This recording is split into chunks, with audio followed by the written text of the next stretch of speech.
আমাদেরকে এই সরকারের প্রায়োরিটি বুঝতে হবে, আমরা আসলে কি কাজের জন্য এখানে এসেছি, এবং সেই কাজটা করতেই সরকারকে সহায়তা করতে হবে।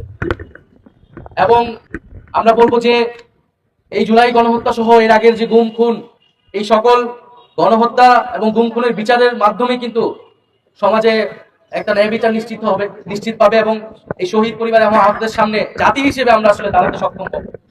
তো এটা যাতে আমরা ভুলে না যাই, আমরা অবশ্যই বিচার আমাদের টপ প্রায়োরিটি।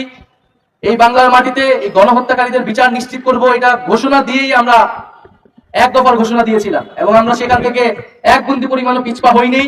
আমরা বিচার নিশ্চিত করব, এবং যারা ইন্ডিয়াতে আশ্রয় নিয়েছে এবং ভাবছে যে বাংলাদেশকে তারা বাইরে থেকে অস্থিতিশীল করবে, তাদেরকে বলবো যে বিচারের সম্মুখীন হওয়ার জন্য মানসিকভাবে প্রস্তুতি নিন। শেখ হাসিনা বাংলাদেশে আসবে কেবলমাত্র বিচারের মুখোমুখি হওয়ার জন্য, ফাঁসির কাস্টে ঝোলার জন্য।